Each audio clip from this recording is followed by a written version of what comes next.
Do different baseball eras change plate appearance totals?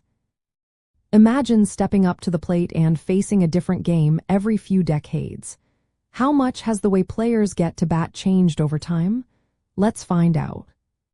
Plate appearances are simply how many times a player comes to bat during a game or season. It includes at-bats, walks, hit by pitches, and sacrifice flies. It does not count catcher's interference. This number is a key part of understanding a player's workload and role. Looking back, baseball has gone through many distinct eras, each with its own style and rules. The dead ball era from 1900 to 1919 was known for low-scoring games and fewer home runs.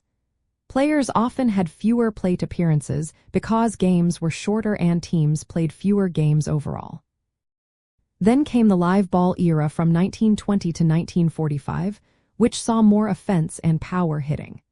The game became more aggressive, and players started getting more plate appearances because teams played more games and players swung more often. The integration era from 1947 to 1960 introduced African American players into Major League Baseball. This period saw a rise in offensive production and more players getting more opportunities at the plate. Next was the expansion era from 1961 to 1976. Teams grew in number, and ballparks changed in size and shape. These changes often led to more scoring and more plate appearances for players. Season length also played a big role. Early in the 20th century, teams played around 150 for games a season. Today, teams play 162 games. More games mean more chances for players to come to bat. Rule changes also impacted plate appearances. For example, in 1920, the spitball was outlawed, which made hitting easier and increased walks and at-bats. The introduction of the designated hitter in the American League in 1973 changed how often certain players appeared at the plate.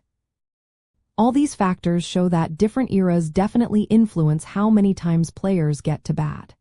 When comparing players from different times, it's important to consider these changes. Metrics like on base plus slugging percentage and adjusted batting averages help make fair comparisons by accounting for era differences. So yes, baseball eras do change plate appearance totals. Longer seasons, rule tweaks, and shifts in how the game is played all contribute to how often players step up to the plate. Understanding these differences helps us better appreciate player achievements across different periods.